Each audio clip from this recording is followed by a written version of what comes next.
Margaret Chen had always prided herself on her independence. At 68, she lived alone in a comfortable suburban home, her children scattered across different states, each absorbed in their own busy lives.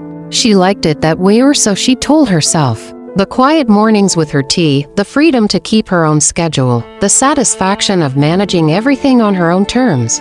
It was a Tuesday evening in late autumn when everything changed. She'd spent the afternoon in her garden, raking leaves despite the unusual heaviness in her chest that she'd been ignoring for the past hour.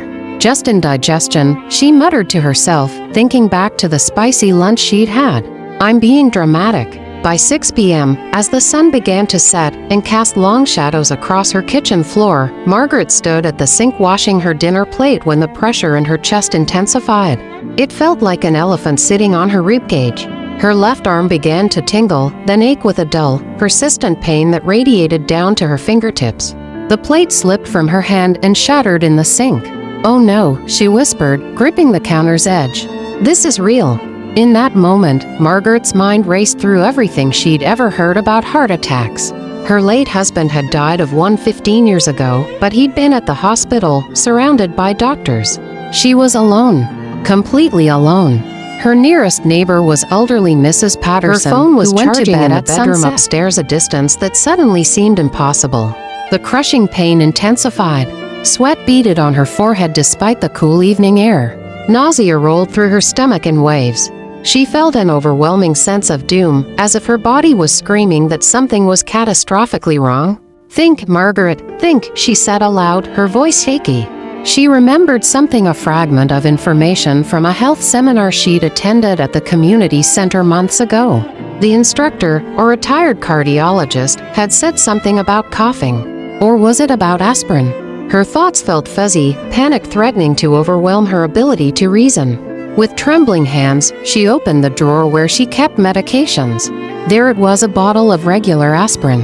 She'd read somewhere, or someone had told her, she couldn't remember which, that chewing aspirin during a heart attack could help. With shaking fingers, she managed to open the bottle and pulled out one tablet.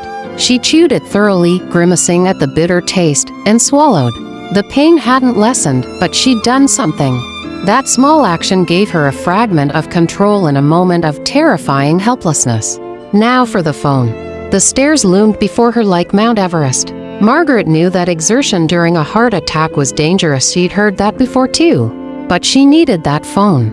She needed to call 911. The choice between risk and certain peril was no choice at all.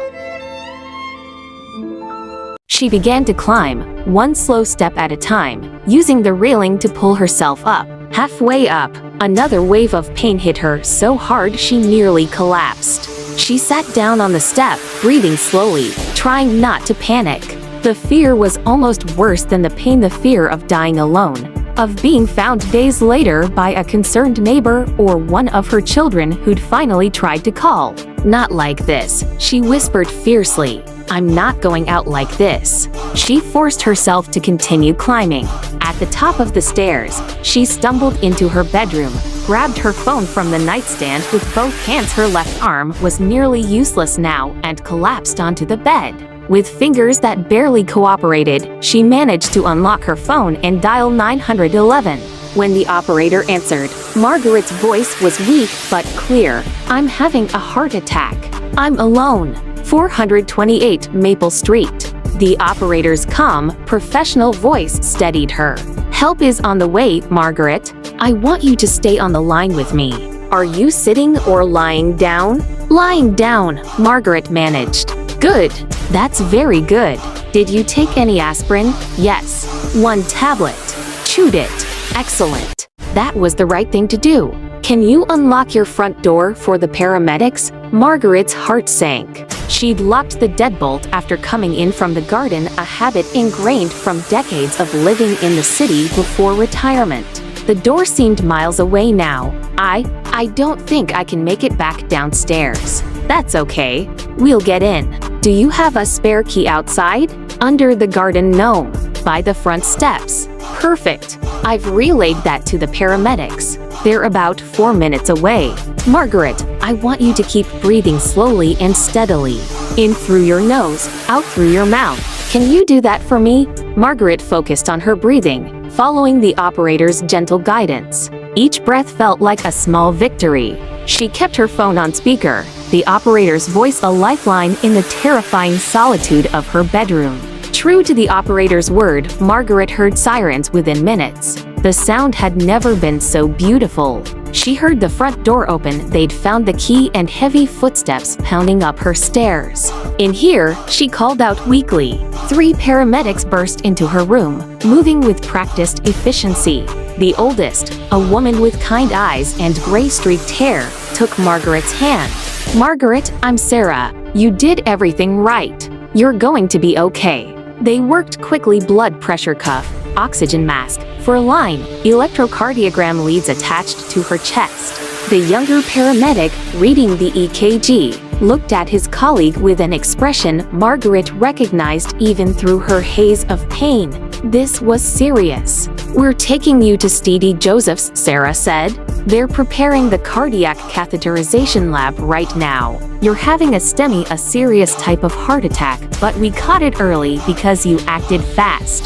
As they loaded her onto the stretcher and carried her down the stairs she'd climbed in agony just 20 minutes earlier, Margaret felt tears streaming down her face. Relief, fear, gratitude all mixed together in an overwhelming flood of emotion. In the ambulance, with sirens wailing and the vehicle weaving through evening traffic, Sarah held Margaret's hand. "You saved your own life tonight, you know that? A lot of people, especially living alone, don't make that call in time. They convince themselves it's nothing, or they're too afraid to bother anyone. You didn't hesitate." "I was terrified," Margaret admitted. "Being terrified and acting anyway. That's courage." At the hospital, everything moved in a blur. The cardiac team was waiting. Dr. Patel, the interventional cardiologist, explained quickly that they'd be going in through an artery in her wrist to open the blocked coronary artery. "Time is muscle," he said, a phrase she'd later learn was a common saying in cardiology. "Every minute counts in a heart attack, and you gave us the time we needed." The procedure took less than an hour. They inserted a stent to open the blocked artery, restoring blood flow to her heart muscle. When Margaret woke up in the cardiac intensive care unit later that evening, her daughter Jennifer was sitting beside her bed, tears streaming down her face. "Mom," Jennifer said, squeezing her hand. "The doctor said if you'd waited another hour, or if you hadn't taken that aspirin, or if you'd fallen on those stairs." She couldn't finish the sentence. Margaret squeezed back. "But I didn't wait. I'm here." Over the next few days of recovery, Margaret had many visitors. Her other children flew in, neighbors stopped by, even Mrs. Patterson shuffled over with a potted plant. But it was the visit from Sarah, the paramedic, that meant the most. "I'm not supposed to do this," Sarah admitted, sitting in the chair beside Margaret's hospital bed. "We're not supposed to follow up with patients.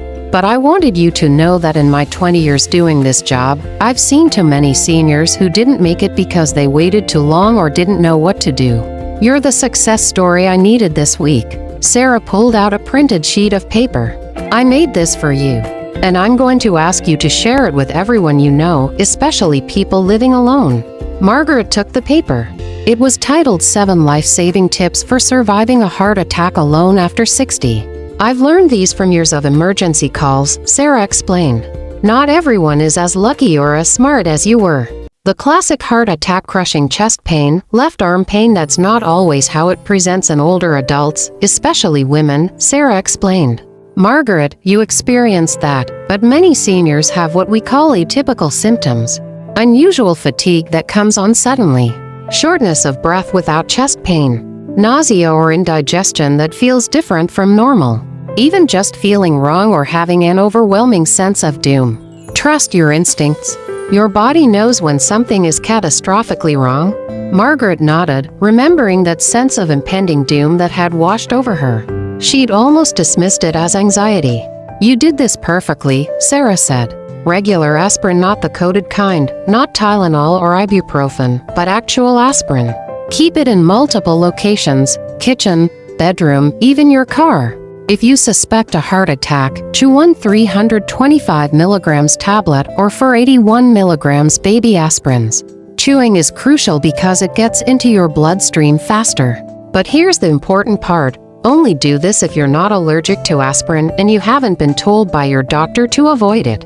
And aspirin doesn't replace calling 911, it's something you do while you wait for help. This is where people die, Sarah said bluntly. They wait to see if it gets better. They don't want to bother anyone.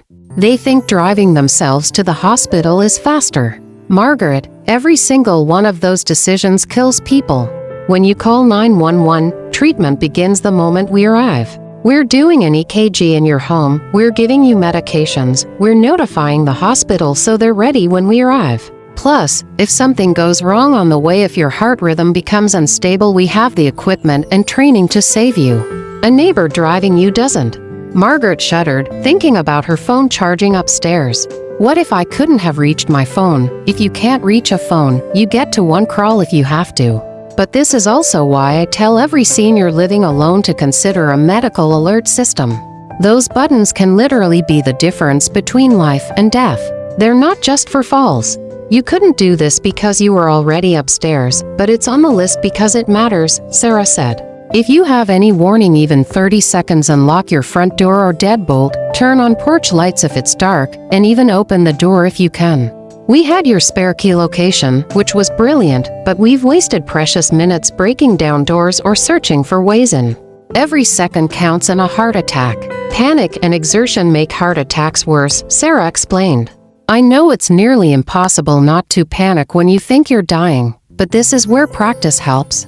If you live alone, occasionally practice slow, deep breathing. 4 counts in through your nose, 4 counts out through your mouth. Make it a habit even when you're not in crisis. Then, if the worst happens, your body knows how to do it. During a heart attack, sitting or lying down and breathing slowly reduces the oxygen demand on your already struggling heart. We need to know your medications, allergies, and medical history, and we need it fast, Sarah said. Keep a list on your refrigerator. We're trained to check there.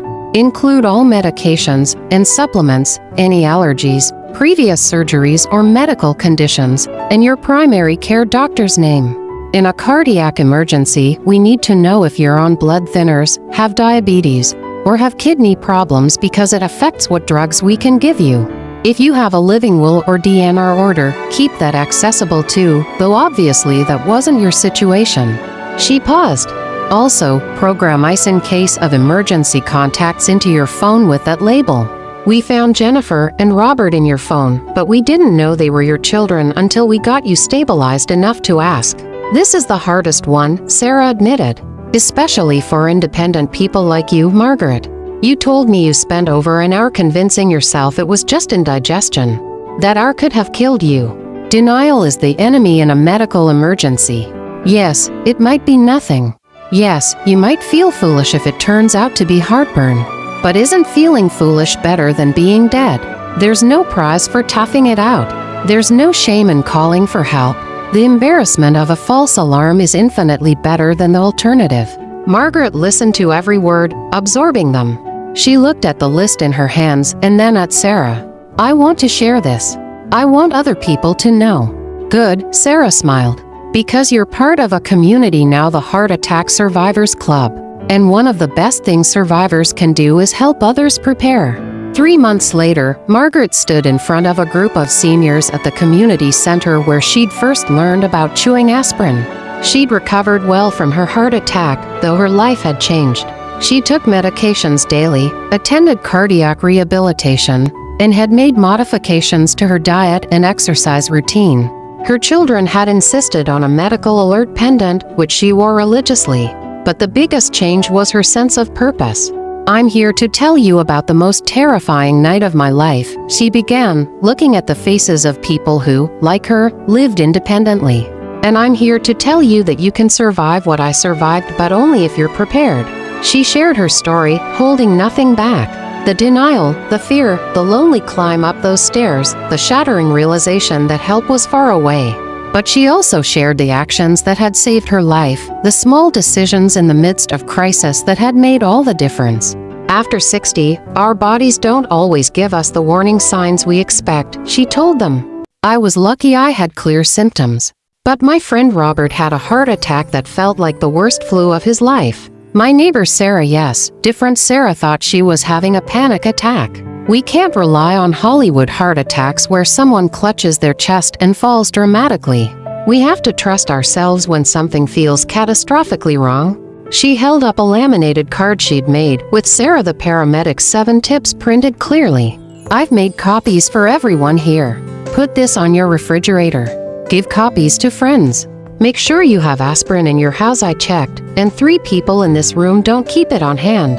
An older gentleman in the back raised his hand. What if you're on blood thinners? Should you still take aspirin? Talk to your doctor, Margaret said firmly. In fact, everyone here should talk to your doctor about your personal heart attack action plan. What symptoms should you watch for given your specific conditions?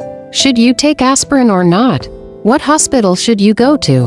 Where's your nearest cardiac center? These are questions to ask now, not when you're in the middle of a crisis. A woman named Patricia spoke up, her voice shaky. I live alone too. This terrifies me. What if I can't get to the phone? What if I pass out? Margaret nodded sympathetically. That fear is valid. But let me tell you what Dr. Patel told me. Preparation reduces risk. Get a medical alert system if you can afford it. Keep your phone with you always in your pocket, not charging in another room. Tell your neighbors you live alone and ask them to check on you if they don't see you for a day. Set up daily check-in calls with family or friends. Leave a spare key with someone trustworthy. These aren't signs of weakness, they're signs of wisdom. She paused, her voice growing stronger. I'm 68 years old. I live alone. I had a heart attack, and I survived because I knew what to do. And I did it, even though I was terrified. You can too. After the presentation, people crowded around her, asking questions, sharing their own fears and experiences. Margaret exchanged phone numbers with several women who lived alone, forming an impromptu support network. They agreed to check in with each other weekly, not just for emergencies, but for connection. That evening, as Margaret drove home, she thought about the strange gift that her heart attack had given her. Not the medical crisis itself that she would have gladly avoided, but the clarity it brought. The understanding that independence doesn't mean isolation, that asking for help isn't weakness, that preparation isn't paranoia. She pulled into her driveway and sat for a moment before getting out, looking at her house with fresh eyes. The spare key was still under the garden gnome. Her medical information was on the refrigerator. Her phone was in her pocket. The medical alert pendant hung around her neck. She'd survived once, and now she was prepared to survive again if she ever needed to. But more than that, she was prepared to really live, not just exist. The heart attack had taught her that every day was precious, that independence was valuable but connection was essential, and that sharing her knowledge might save someone else's life. As she walked up her front steps, she noticed Mrs. Patterson peeking out from her window next door. Margaret waved, and Mrs. Patterson waved back. They'd developed a routine since the heart attack lights on by 9 a.m. or the other would check in. Simple, but potentially life-saving. Inside her house, Margaret made herself a cup of tea and sat down with the folder Dr. Patel had given her at her last checkup. Inside were her cardiac rehabilitation exercises, her medication schedule, and a letter she'd written to herself on the day she'd been discharged from the hospital. She opened the letter and read her own handwriting. Remember, you are strong enough to save yourself, but wise enough to know you don't have to do everything alone. It was a lesson worth surviving to learn.